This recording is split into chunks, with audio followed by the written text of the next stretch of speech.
রান্নাঘর যখন সর্ষে আর কাঁচা লঙ্কার ঝাঁঝে মমো করছে, তখনই বুঝে নিন পাতে আজ স্পেশাল কিছু আসছে।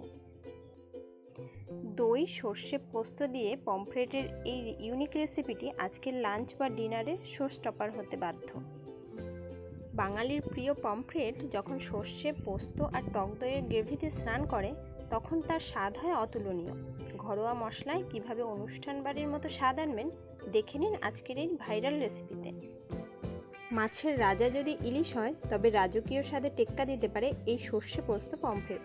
টক দইয়ের ক্রিমি টেক্সচারে ভরা এই রেসিপিটি একবার খেলে স্বাদ মুখে লেগে থাকবে অনেক দিন।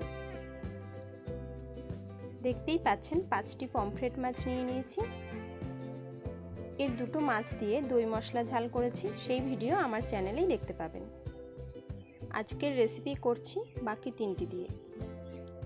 মাছের দুপিঠ হালকা করে চিড়ে দিলে তেল মশলা ভালোভাবে ঢুকবে এবং দেখতেও ভালো লাগবে।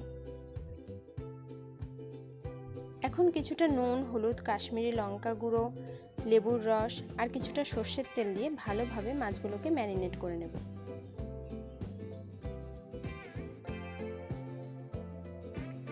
ম্যারিনেট করে একটু রেখে দিলে মাছের স্বাদ দ্বিগুণ হয়ে যায়। এভাবে মাছের দুদিকে ভালোভাবে মশলা লাগিয়ে নিতে হবে।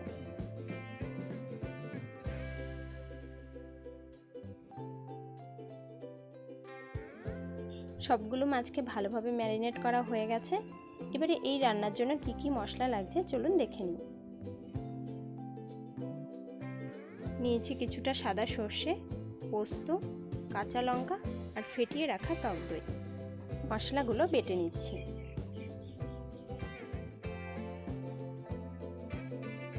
কড়াইতে বেশ কিছুটা সর্ষের তেল দিয়ে গরম করে নিচ্ছি।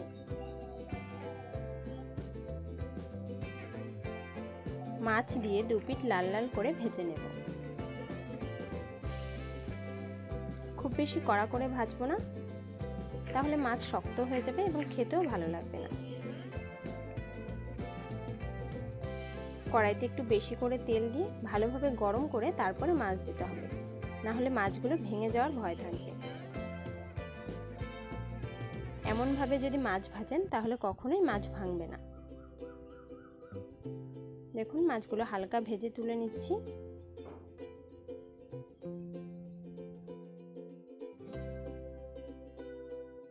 ওই তেলেই আরেকটি মাছ দিয়ে দিলাম। এবারে এটাকেও হালকা করে ভেজে নেব। মাছগুলো একটু বড় সাইজের, সেই কারণে একটি করেই মাছ ভেজে নিচ্ছি। দুটো মাছ দিলে কড়াইয়ে জায়গা হতো না আর একটির সাথে আরেকটি মাছ লেগে ভেঙে যেতে পারে।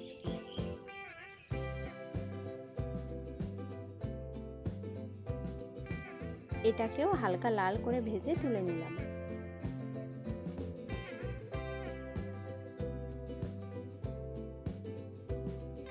ফোড়নে দিলাম 1 চামচ কালো জিরে। এবারে দুটি কাঁচা লঙ্কা দিয়ে এটাকে নেড়ে নিলাম। এরপর একটু হলুদ গুঁড়ো দিয়ে দিলাম। এখন কিছুটা সর্ষে বাটা দিয়ে দিচ্ছি।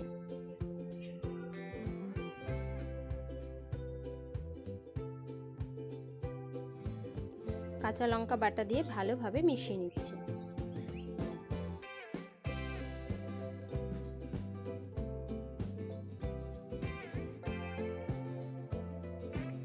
পোস্ত বাটা দিয়ে সমস্ত মশলার সাথে ভালোভাবে মিশিয়ে নিতে হবে।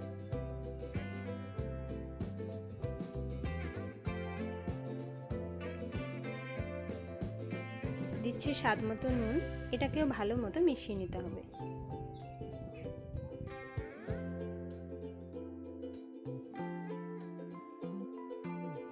এবারে অ্যাড করছি ফেটিয়ে রাখা টক দই।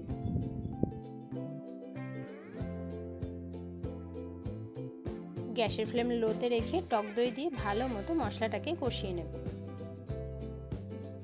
মশলা যত ভালোভাবে কষানো হবে, গ্রেভির টেস্ট তত বেশি ভালো হবে।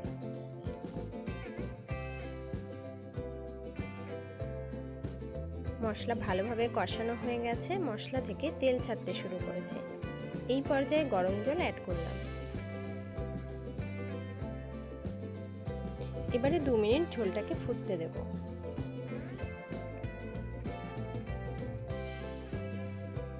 এবারে ভাজা মাছগুলো দিয়ে দিলাম। ঢেকে দিলাম 2 মিনিটের জন্য। ঢাকনা খুলে কড়াই ধরে একটু এইভাবে নেড়ে দিচ্ছি। এতে মাছগুলো ভেঙে যাওয়ার সম্ভাবনা থাকে না। গ্যাস অফ করে একটি ডিশের মধ্যে মাছগুলোকে নামিয়ে নিচ্ছি। দেখলেন তো কত সহজে তৈরি হয়ে গেল সর্ষে পোস্ত আর টক দই দিয়ে এই রাজকীয় পমফ্রেট। এই মাখো মাখো গ্রেভি আর নরম তুলতুলে পমফ্রেট ঠিক যেন অমৃত। এবারে ওপর থেকে কিছুটা ধনেপাতা কুচি ছড়িয়ে দিলাম, এতে দেখতে আরও আকর্ষণীয় লাগবে। এখন শুধু গরম ভাতের সাথে পরিবেশন করার অপেক্ষা। আপনারাও বাড়িতে ট্রাই করুন আর আমাকে কমেন্টে জানান কেমন লাগলো। আশা করি আজকের এই রেসিপিটি আপনাদের খুব ভালো লেগেছে। যদি ভালো লেগে থাকে তাহলে প্লিজ একটি লাইক দেবেন। আপনার একটি লাইক, শেয়ার এবং কমেন্ট আমার কাছে খুবই মূল্যবান। আমাকে প্রতিদিন নতুন কিছু করার উৎসাহ যোগায়। এমন নতুন নতুন রেসিপির ভিডিও পাওয়ার জন্য ফলো ও সাবস্ক্রাইব করে পাশে থাকবেন। ধন্যবাদ।